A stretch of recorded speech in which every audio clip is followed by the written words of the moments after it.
శ్రీ తాళ్ళపాక అన్నమాచార్య సంకీర్తన మాకు గురువుగారు ఈరోజు క్లాస్లో 56వ పాట 3వ యజ్ఞంలో ఏడ సుజ్ఞాన మేడ అనే పాట నేర్పారు.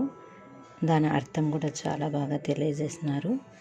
ఏడ సుజ్ఞాన మేడ తెలివి నాకు బూడిదలో హోమమై పోయగాలము అనగా నాకు ఇంకా జ్ఞానం అనేది లేదు. బూడిదలో హోమం చేస్తే ఎంత ప్రయోజనం లేదో అలా అని మొదటి చరణంలో అర్థము. ఇది మేలయ్యండి నాకు అది మేలయ్యడనని అనగా ఇది మేలవుతుంది అది మేలవుతుంది అని ఎదురు చూచి ఎలయించి అంటే ఆశించి పొదచాటున మృగమైపోయేగాలం. పొదచాటున మృగం వెళ్తే దొరుకుతుందా? దొరకదు. అలాగా రెండవ చరణము. ఇంత తీరని దుఃఖమంతటా తీరునని వింత వగలచే వేగి ఇక్కడ దుఃఖము తీరుతుందని ఎలా ఉంటుందంటే చింతయు వేదనల చిక్కుబడుచునగ్ని.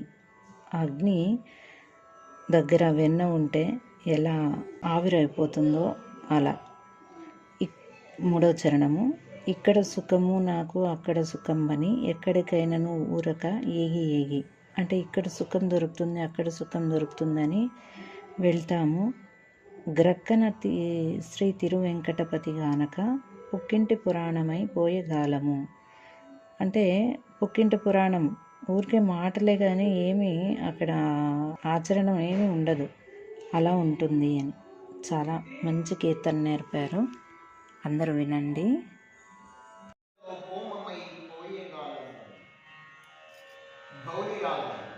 శ్రీ తాళ్ళపాక అన్నమాచార్య కృతి 56వ సంకీర్తనం 3వ యజ్ఞం.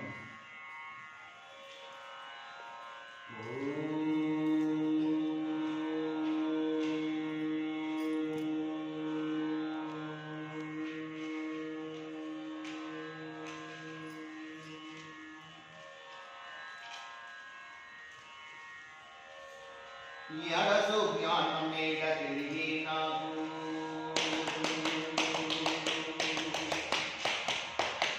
ఎడసు జ్ఞానం మేడ తెలివి నాకు బూడిదలో హోమమై పోయగాలము. ఎడసు జ్ఞానం మేడ తెలివి నాకు బూడిదలో హోమమై పోయగాలము.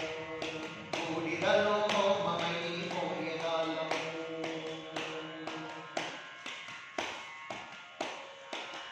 ఇది మేలయ్యడి నాకు అది మేలయ్యడినని కలసిన ఆశతే కరువలేక.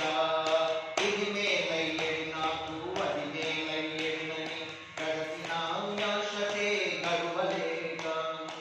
ఎదురు చూచి ఎలగించి పొదచాటు మృగమై పోయగాలము. ఎదురు చూచి ఎలగించి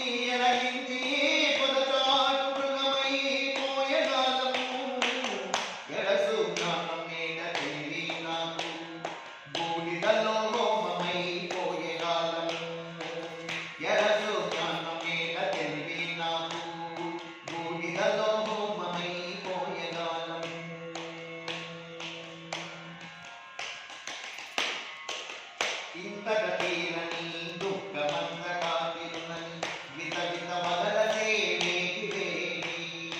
ఇంతట తీరని దుఃఖమంతటా తీరునని విత వదలచే వేగి. చింతయు వేదనల చిక్కువలచునగ్ని పొంతనున్న వెన్నై పోయగాలము. చింతయు వేదనల చిక్కువలచునగ్ని పొంతనున్న వెన్నై పోయగాలము. ఎడసు జ్ఞానం మేడ కలిగి నాకు బూడిదలో హోమమై పోయగాలము. ఎడసు జ్ఞానం మేడ కలిగి నాకు బూడిదలో హోమమై పోయగాలము.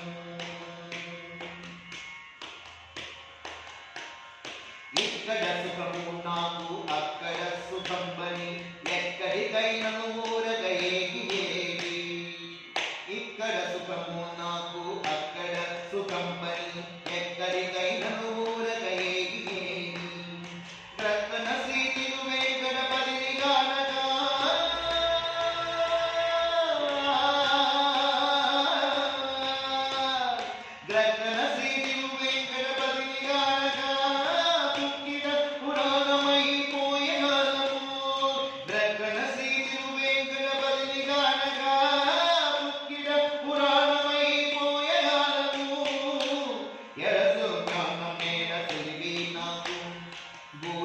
तयोः